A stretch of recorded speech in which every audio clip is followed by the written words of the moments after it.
নমস্কার বন্ধুরা, আশা করি আপনারা সবাই ভালো আছেন। আমার আজকের রেসিপি কাঁকড়া কালিয়া। কাঁকড়া কালিয়া বানানোর জন্য আমি এখানে সমুদ্রের কাঁকড়া নিয়েছি 5টা। এবার আমি এগুলো ভালো করে বেছে ধুয়ে নেব। কাঁকড়ার যে পা থাকে সেগুলো ভেঙে নিচ্ছি ভালো করে। কাঁকড়ার পা ভেঙে নেবার পর কাঁকড়ার ভেতরে যে শাঁসটা আছে সেটা এভাবে বার করে নেব। এগুলো খুবই শক্ত হয়, একটু সাবধানে বার করবেন।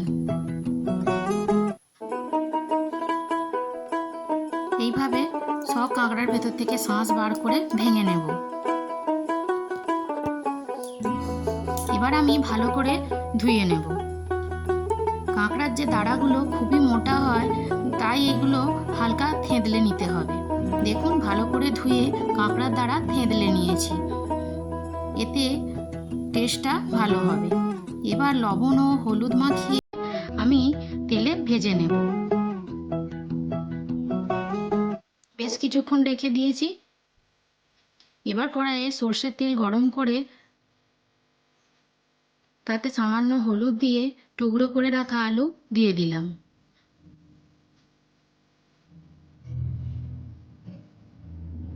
আলুটা ভালো করে ভেজে নেব। দেখুন, আলু ভাজা হয়ে গেছে। এবার তুলে নেব।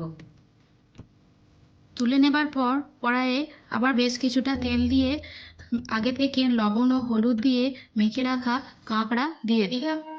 এবার কাঁকড়াটা ভালো করে ভেজে নেব।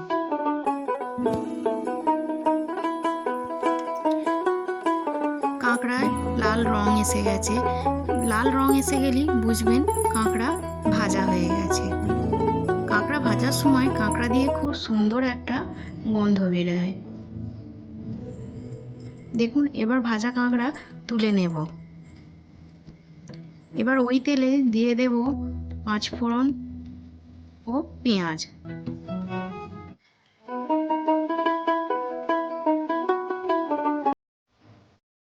পেঁয়াজ ভালো করে ভেজে নেবার পর দিয়ে দিচ্ছি আদা রসুন বাটা। আদা রসুন বাটা দিয়ে বেশ কিছুক্ষণ কষিয়ে নেব।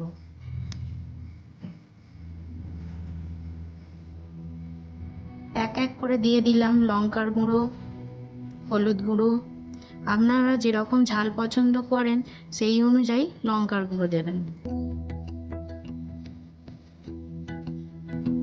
দিচ্ছি ধনের গুঁড়ো, জিরের গুঁড়ো, একটু টমেটো কেচাপ।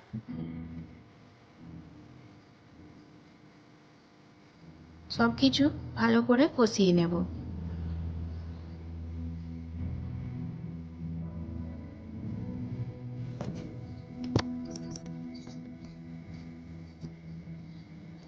আগে থেকে ভেজে রাখা কাঁকড়া ও আলু দিয়ে দিলাম। কাঁকড়া ও আলু দিয়ে আরও একটু কষিয়ে নেব। কষানো হয়ে গেছে। এবার আমি দিয়ে দিচ্ছি গরম জল, পরিমাণ মতো লবণ। সব কিছু দিয়ে ভালো করে সিদ্ধ হতে দেব। সিদ্ধ হয়ে যাবার পর দিয়ে দিচ্ছি সামান্য চিনি।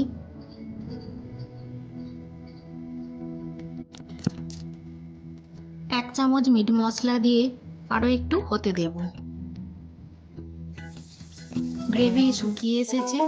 এবার আমি নামিয়ে নেব। তৈরি হয়ে গেছে কাঁকড়া কালিয়া।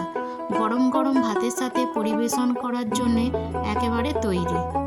এই কাঁকড়া কালিয়ার রেসিপিটা যদি আপনাদের ভালো লেগে থাকে, প্লিজ লাইক, কমেন্ট, শেয়ার করবেন। সবাই ভালো থাকবেন। নমস্কার।